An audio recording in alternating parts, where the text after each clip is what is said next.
Welcome, everyone, around the country for the Internal Comms Pro live webcast portion of today's program that's part of Chicago Rise and Shine. So this is exciting because we've got 30 or so folks, around outside of here that are watching, joining about, how many people we have?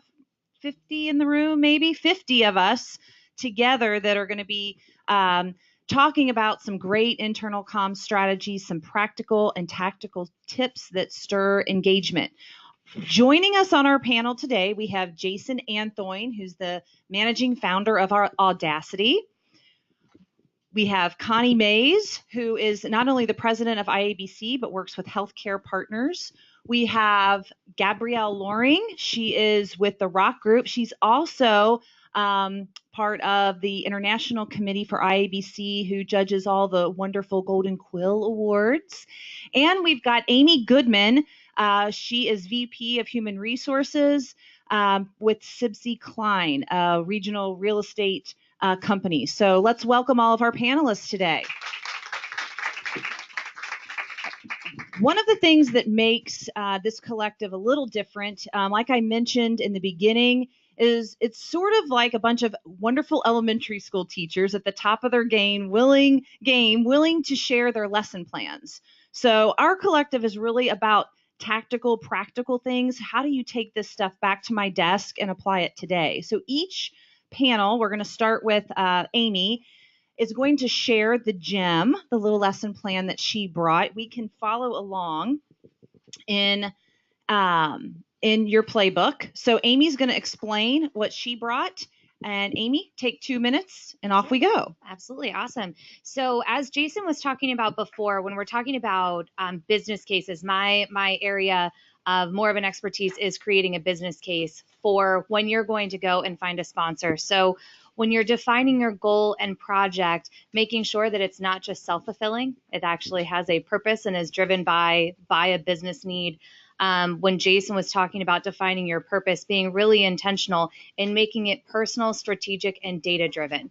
The next thing I want to talk about is finding the right sponsor. So when I was recently finding a sponsor, I wanted to implement, I'm as a head of HR, I do internal comms as part of my job, but HR is the primary portion of my role. And so I wanted to get a new payroll system implemented that was going to cost double to triple what we were currently paying. So going to our CFO and saying, hey, this is going to be awesome, and look how great it's going to be, when she had come to me and said, we need to cut costs, probably not my best business sponsor at the beginning. So kind of knowing those things, and then finding a COO or your CEO and talking to them about the different things that it could impact in other ways that can increase your ROI, so that you're not just looking at everything as, oh, great, HR came to me, internal comms came to me, they're just spending more and more and more money. I really liked what Jason said too about having something worth buying, because when you're in the thick of it every day, and just like as he was saying, if this is your second day in internal comms, you are sitting there thinking about this for 2 days straight, at minimum 16 hours if you're working an 8-hour day. And so when you're thinking about that, realistically, the other people in your organization aren't thinking about those same things. So getting them on your page and educating them about the importance of what this business case can do for your company and what this software or this initiative can do for your company, and bringing them all onto your level will be really helpful in getting your initiative pushed forward. All right. Thanks to Amy. And we're going to, again, we'll open it up for questions once all the panelists have gone. But now we have Gabrielle. Hi. My page looks like this if you want to follow along in the playbook. It's the multicolor one. One of the things that everybody's been saying, and I just want to reiterate, it's about tying the strategic plan to the business focus. And my handout here is really based on the IABC Gold Quill entry process. The work plan that you have to fill out follows this model. And if you use this model when you're doing communications, you're always going to be doing communications right. And you can fill out a gold quill because you'll have all that good information already, and get recognition for your work. There's you can enter both at the international level, which just closed, but Chicago does the bronze quill, and that will be opening up probably in spring. So you have an opportunity to do that. But it's really about identifying what the business need is, and then working through your stakeholders. So it's not just who your stakeholders are, but who the messenger is, and getting that message out the right way. It's about setting those measurable goals, but also tying those goals to actual metrics. And then at the end, getting those metrics together and having all your proof points put together. And if you do that, and then of course you have to implement your project and kind of think about what your challenges might be and what your obstacles might be, and having a plan to corral that. And if you do all of that, you're going to have a really successful plan, and you're going to be able to sell it to your C-suite because you've got that research, you've got that measurement. You can say, this is going to do this for the company, instead of just, hey, I want to do a brochure. So it's just all about tying it all together. All right, thank you. So dive into her multicolored sheet. It's got exact examples. And for the folks who are joining us on the webcast, we will make sure we will email a PDF, a copy of the entire playbook out to you so that you can follow along as well. All right, we've got Connie up. Connie's got a little bit more in depth, so we're going to give her a couple more minutes to explain this. So Connie, why don't you take 3, 4, 5 minutes and go through this with our audience. So you should know that I teach this, what's behind me and what will be in the PDF that you receive for those on the webcast. I teach this at IABC conferences. It takes me 75 minutes. So I'm going to try and condense this down. But basically, it's taking what Gabby talked about and digging deeper. And this goes right to something we discussed earlier this morning, which was about making sure that you have a strategic plan. You don't do a business successfully without a strategic plan. Ditto for communications. So I've used this template at the project level, at the campaign level, and I've used it at a full organizational level. Another thing I've done with this is sit down with a member of the C-suite and their direct reports, closed doors, no electronics, and walked them through each of these. And at first, they're all heads down looking at at the time, Blackberries when I first started doing this. And then by the time we get to the second or third bucket up here, those are face down on the table, and they're shouting each other down with responses. And in the end, they own their strategic communication plan. So you treat this just like you would, may I borrow yours? Thank you. You treat this just like you would any strategic plan, which again makes you a member of the C-suite because you are digging into the business strategy. What's the situational analysis? How did we get here? And this is my brain dump section. When I talk to somebody about a new campaign, I interview them about this and I keep asking, but how did we get here? Have you communicated about this before? And what was the result? I've used this for, we need to, we've got a labor campaign coming up. How do we address that? Oh, this would be good to know what we've done before. How did we get here? Communication objectives. Sometimes I'll add a column here for business objectives and put them side by side. What does the business need to accomplish? And then what do our communications need to accomplish? These, wherever possible, and it's not always possible, but wherever possible, should be the SMART goals. They should be specific, measurable, attainable, realistic, and time-bound. Again, it's not always possible, but do your best, okay? Key messages. What is it people need to know? And I break this into 2 categories, the why messages and the what messages. Often we skip the why we're doing this. And I used to hear this a lot when I was doing frontlines HR in a bargained unit environment. And that was, but they never tell us why they're doing stuff. We don't understand why.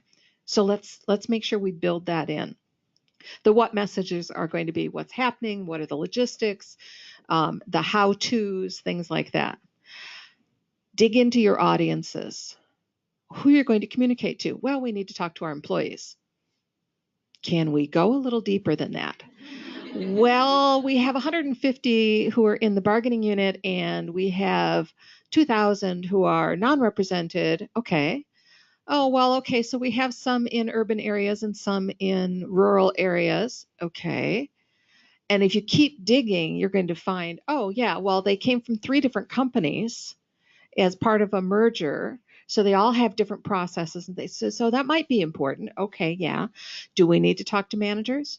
Do we need to talk to leaders? Oh, and by the way, this might be internal, but do we also need to engage external partners anywhere? Should public relations be a part of this? So this really segment your audiences.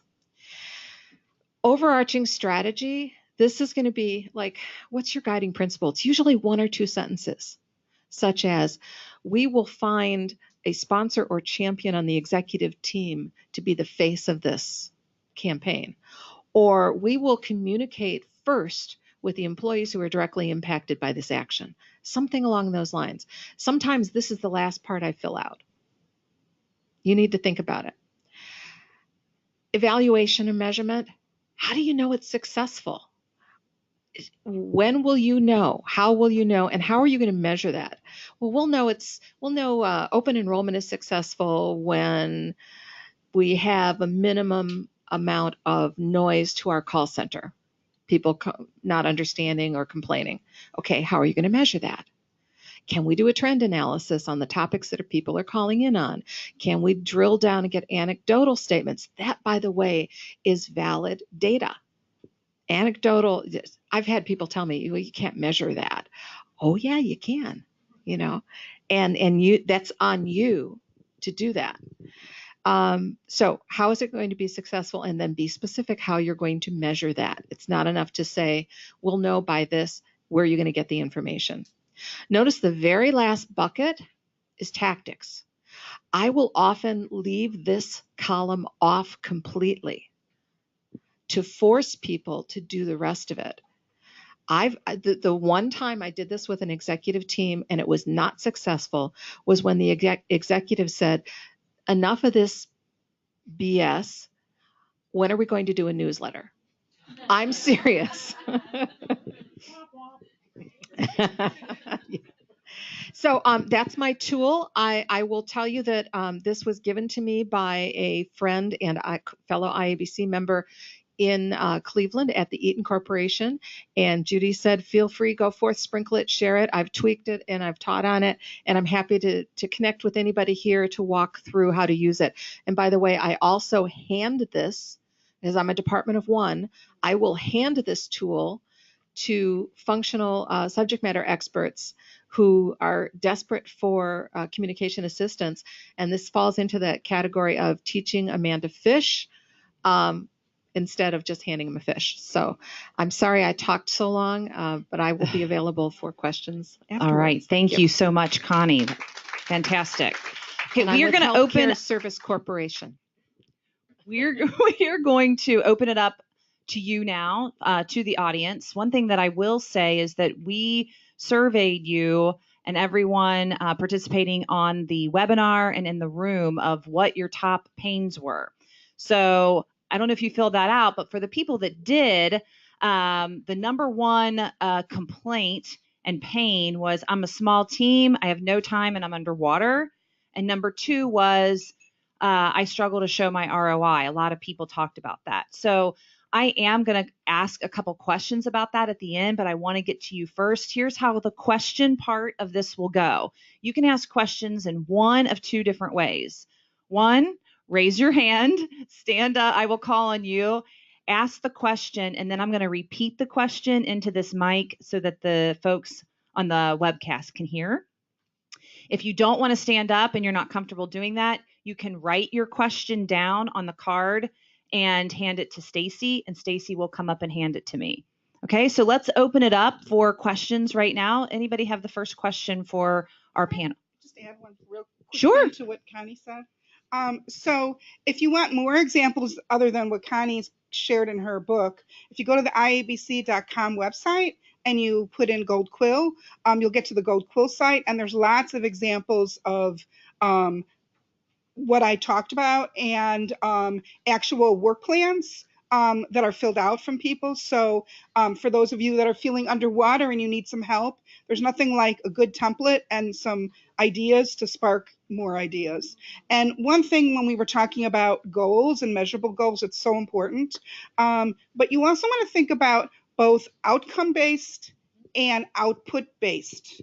So you don't want just goals that are, I'm going to create a new website, but that's the outcome, the output rather, but what's the outcome? So you're going to build the website and then you're going to get people to sign up for something, or you're going to change people's attitudes, or whatever it is that you need to do to push the needle for your business goals. So as you're thinking about goals, you want to think about both kinds of goals. All right. So I thought that was important to add. That's good. And there's a flyer in your playbook with all the IABC information, so you can go there. All right, question in the back. Let's take our first one. With all the hot topics in the news about sexual harassment, about safety in the workplace, Aurora, for example, what is the role that internal communications can take to lead the discussion to top management so that employees feel safe? All right, the question is, with all of the sexual harassment and type issues kind of going around, what is the role that internal communicators can play to talk to top management to keep employees safe? Did I get it right? Who wants to take this one? Yeah. So a couple of things we started doing before Aurora actually happened is we brought the sheriff's department in to our headquarters. We have 23 locations, so we started with our headquarters, brought a sheriff in to tell us kind of what was good and what was bad about our location, give us some ideas of what we could do, and then we brought that to our executive team to say, hey, these are the things that we need to consider. These are the things that we need to potentially work on. We did not personally choose to do a drill. We are in we have half of one floor. It's a 7-floor building. We did not choose to do an active shooter drill and get everyone else involved with fake bullets and loud noises and things like that, just to respect the other companies that are in there. But that was a big thing, to let our people know. I mean, when people saw the sheriff's department walking around, everyone was like, oh gosh, who's in trouble? And when we went back to them and explained, this is what we're doing, this is why the safety is so important, we're trying to make sure that everyone has an exit plan, has an exit strategy, and we're working on those things actively right now. And let me add to that. And so I work for a major corporation. We have 22,000 employees in between 40 and 50 sites. So what internal comms can do, and what we've done, is we partner. We develop relationships and partner across the company. So, sorry, is this better? So we partner with different functions across the company, and we meet regularly and try to drive that conversation. And we ask those questions. When we talk to IT, we say, tell us about cybersecurity, but more specifically, what can our employees do? And then we talk with our diversity and inclusion folks, and we ask them questions specific to the Me Too movement and what can we do. Now, maybe we're fortunate. We have a very diverse organization with a female CEO. She's very sensitive to all of this. She's a savvy business person, but she also cares deeply about our employees. So this is encouraged. I'm going to guess it's not everywhere, but it's up to us to be the ones to raise our hands. And maybe it's something just as simple as, gee, we're doing a newsletter and all the pictures in it. And I actually did this recently. All the pictures in this proposed PowerPoint were white people. Oh, and they're also white people who are under the age of, say, 30 or 35. Does this actually represent? So, and all the people in power in the pictures were older white men. Okay, so there are things we can do that seem minor, but it's, you do everything. You speak up. Jason, do you have something you want to add? Yeah, real quick. I've been in a couple of situations with active shooters on site. That's always a challenge. Same thing with any other crisis thing that you might be dealing with that may be less life-threatening than that. But I think the point was clear. Plan, be ready. Just think. What if, and your list is forever. What if this happened? What if this happened? What if this happened? Always have some sort of plan, because when all that starts happening, the person they're going to listen to is the one who is the most calm in the room.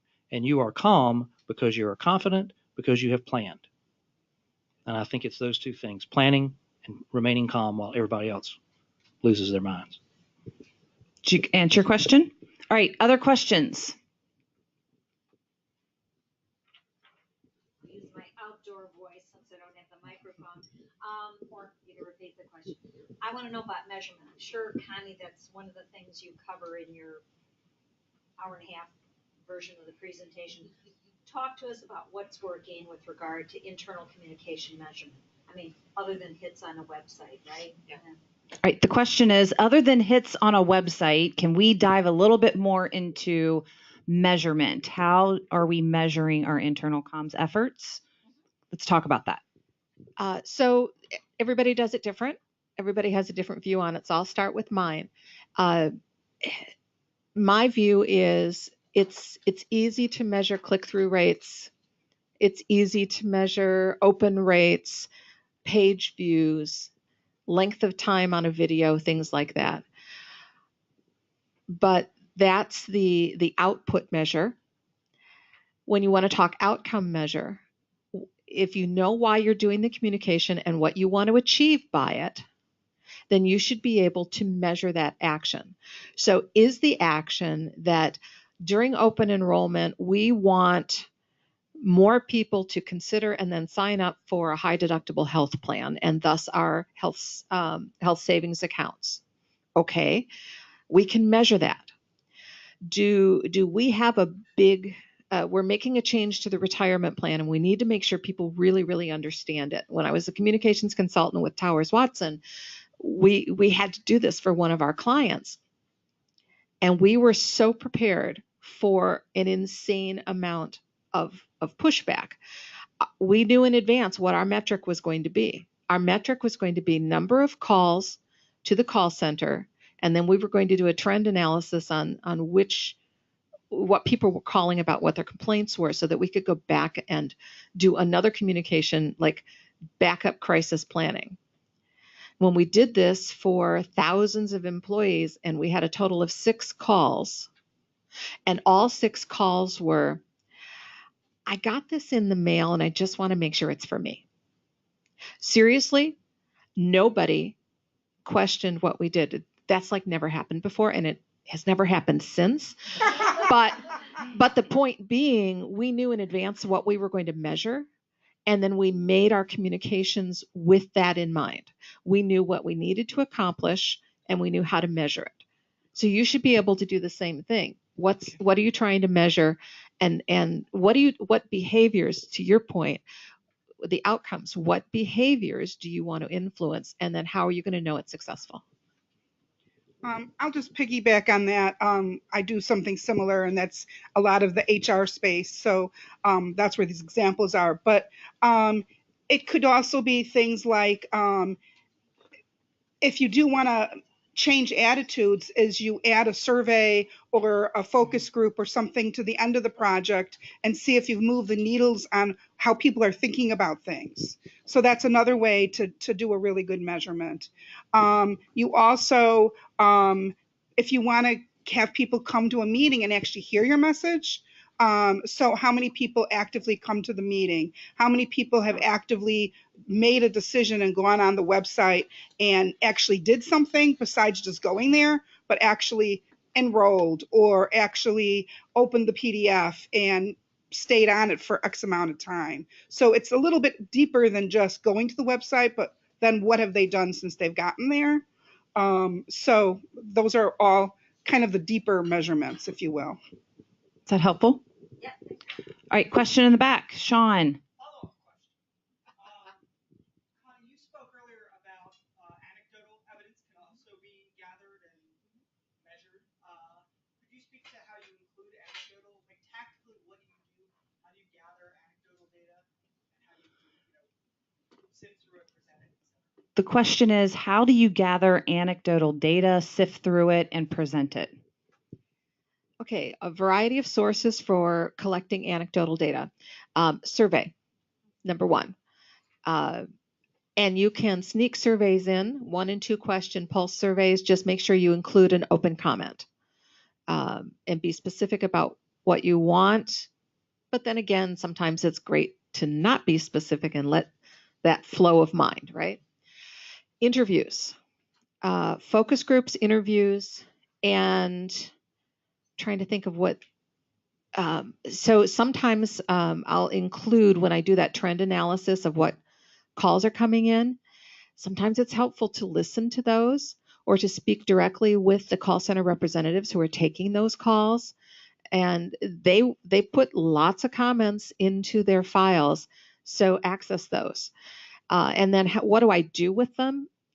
There's a couple of things to do. One is to just do like a dump, or to sift through and say, oh, that's interesting.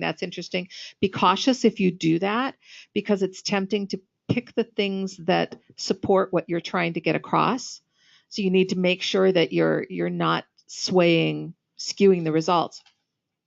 Another thing to do is to bucket them, to really take the time to deep dive and say, okay, these questions are all about, and I'm just going to pick something here, the instructions not being clear. And these questions are all about dissatisfaction with something other than what we're trying to get to, which happens all the time. And these questions are all about, so find what the similarities are and see how you can categorize them, build those themes out, and then as you report back to executives, you build your executive summary, you can make sure that you bring up those themes and say, 80% of respondents were positive about the changes, but where we saw problems were X, Y, and Z. So this requires you to read and to apply some critical thinking, so that you, again, don't skew what you're doing for what they're telling, either executives are telling you they want or what you're trying to push. Jason, do you have something to add? Real quick, in addition to that, the other thing I find helpful is just talk to people. It's your job to know your employees. Go know them. Go sit in the lunchroom, have lunch, go to the break room, hang out at the break room. You got a plant out in the middle of nowhere, go visit it and go to the bar after work. That's where they all are. Listen to them talk. Get to know these people. That's the only way you can represent them, is to know them. They can give you great, survey data, but that's not as powerful as, oh, I was at the plant the other day and John said this. That has a lot of power to it. Another question from the audience. So we talked about open rates, but ours are pretty consistent and they're fairly low, and then employees are complaining that they're not getting the information. So is there really good alternatives that you've had success with? We do video and we do have some success with that, but other options for besides email? Okay, the question is, are there other options to engage employees other than email, particularly if you're concerned about having a low open rate? Are there other things that you've used? And make sure you talk right into that mic so the audience can hear you. Well, I would say part of it is also not just what the medium is, but what your message is. And are you using the same old kind of hooks and things like that? Think about how to apply some of the marketing techniques. We're internal comms, but we're really marketing. So how are you saying that message? What's the subject line? Are you being creative? Do you have some kind of a cute or a interesting, humorous photograph? I mean, there's all kinds of things that play into this that, can change the dynamic. But there's also things like clings in the facilities and mirror clings in the bathrooms, stall sheets, which is really easy. You just have HR print them out and put them on behind the stalls to get people to go do whatever it is you want them to do. They're sitting there and they're a captive audience. We call ours the Stall Street Journal. So there's all kinds of other ways that you can, add to your message. And you know what they say? It's not just once. It's you got to hit them in all different ways. So it's how do you hit them and hit them again and have them really hear your message. Question in the back? Oh, wait, let me finish. Okay. Wait. Hold on, Joe. It's okay. So I do an inventory of all the communication vehicles we have out there, and I will often build unusual ones into the campaign. So we have, anybody here use Yammer? Okay. So Yammer is loved and hated universally, often by the same people, and often by leaders hated. But if you can convince them to start using that in a conversational tone to share the messages you want, you'd be surprised at the traction you get. And we've started using more print. It sounds weird, but so few people are doing anything in print that we're really getting traction, even if it's just a postcard. So reconsider some old things and, take a look at what's out there. Digital monitors. We use those all the time. PowerPoint slide turned into a JPEG, you're golden. But again, treat it like marketing. Jason? I think the point earlier was about the content. You're not competing with whatever else is on the internet. You're competing with Netflix, Instagram, HBO, Facebook, everything else that's out there. And if employees have an option of what to look at in their limited time to look at stuff, why would they choose an email that you've sent out? It has to be on par with everything else, whether it's on an app, whether it's on your intranet, whatever that is. You have to constantly remember that your content is competing for their limited attention with people who are spending billions of dollars. So how can you make yours better? Amy? So This is good. Keep going. So we recently revamped our intranet, which so many intranets have died like in the 90s. But we recently revamped ours because when you are a realtor and you come into us, you automatically become a member of 3 different organizations as well. So getting CABR, which is the Cincinnati Area Board of Realtors, and Ohio, and NAR National, you cannot keep up. I recently got my license, and the amount of emails I get is absolutely atrocious. So what we've started doing is we've had a handful of our branches that did initiatives for an entire month that was Wake Up with Simon, which is our intranet name. And they had events around like what you could find on our intranet, and people like got awarded for finding certain things. But what we also did is we have someone very recently, and thanks to the event that IC Pro held in July, she got trained on internal comms. She actually every Friday goes through all of those communications that we receive and picks like the top 3 to 5 and puts those on the intranet. That way people know exactly where to find them. They don't have to sift through all of that additional information. It's just like one quick hit. They know. For years we didn't really update things. It was like, oh, look who clicked on our website, or look who checked on this email. And that was what was on our intranet. Well, if you were a realtor or HR, I was like, oh, cool. Is that a good number? I don't know. But now they're going on there and they're seeing value because it's on the front page, and it's like, okay, I don't have to click through these 12 emails I got last week. I know exactly what I need to be looking for.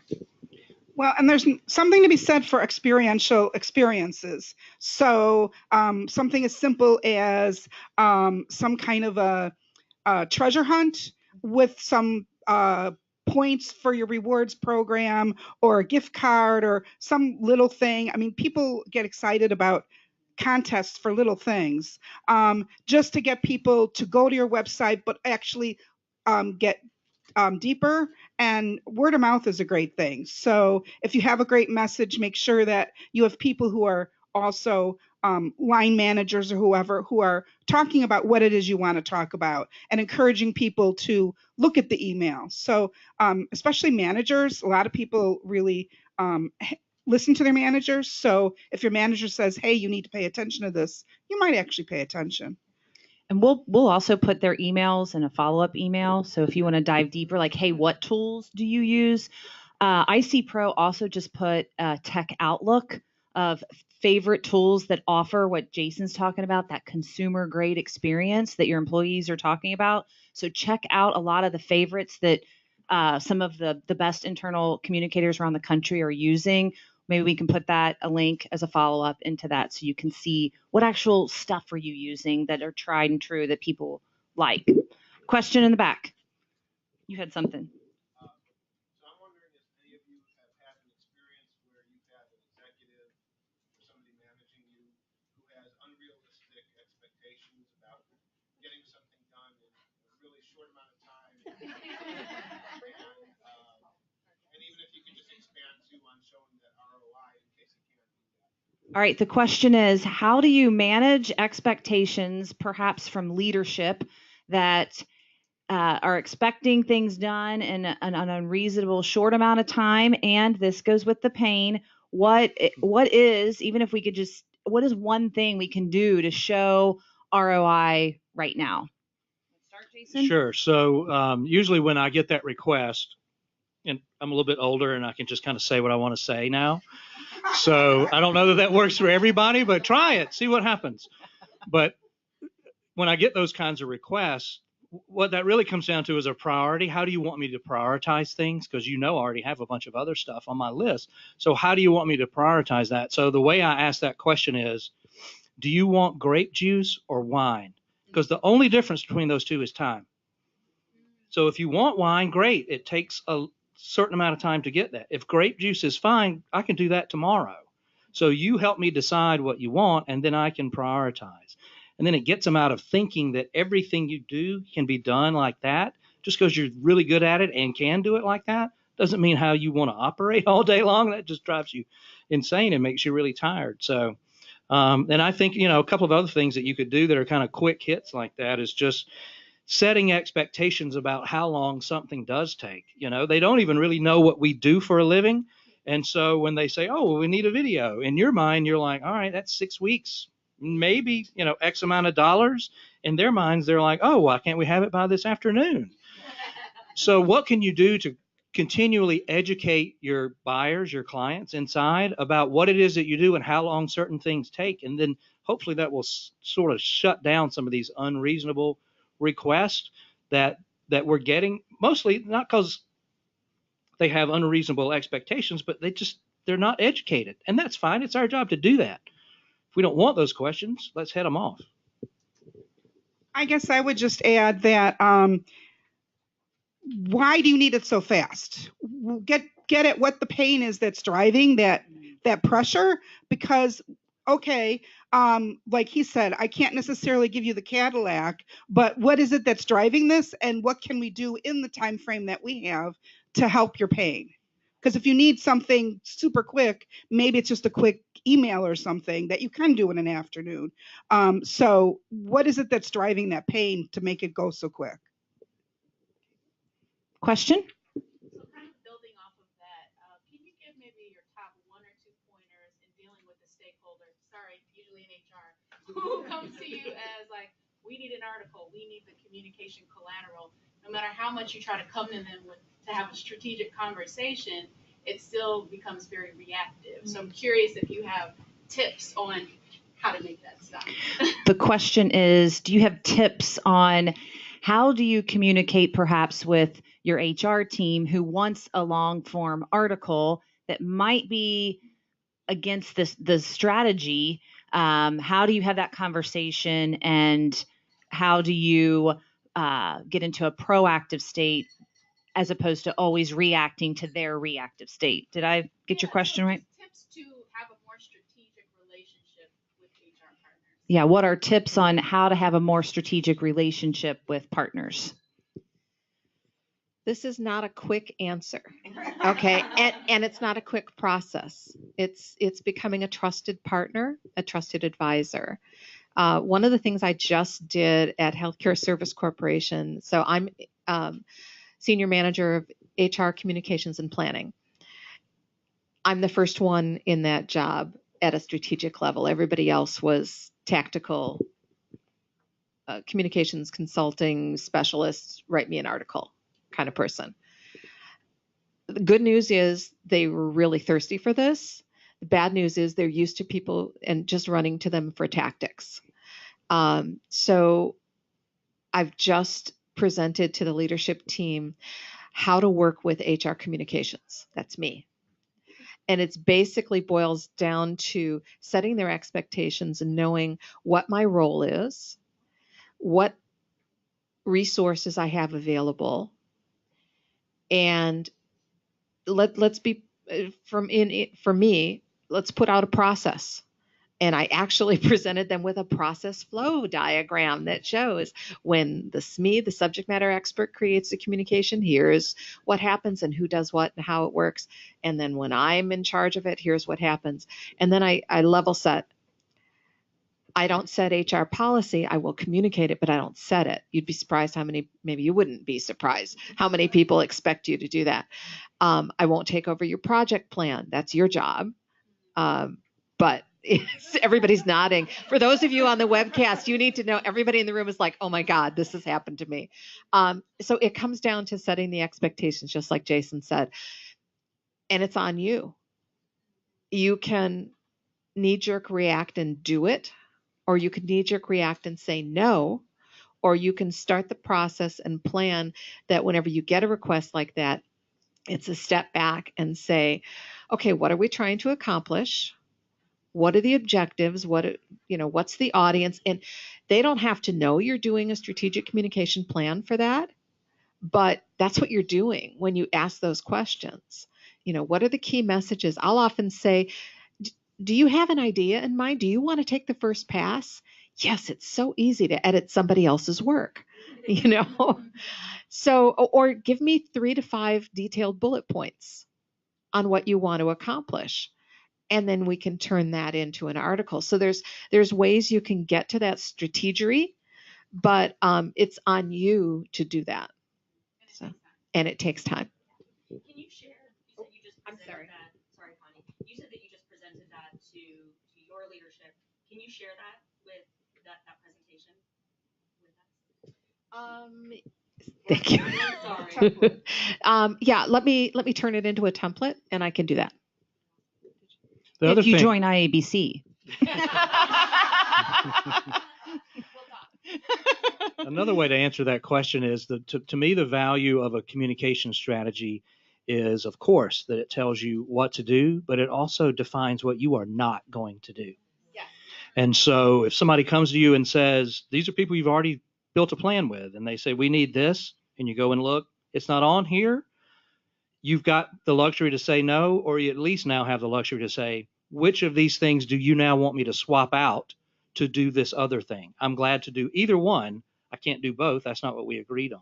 But that, to me, that's the value of a plan, is the ability to say no on something that you've all agreed to.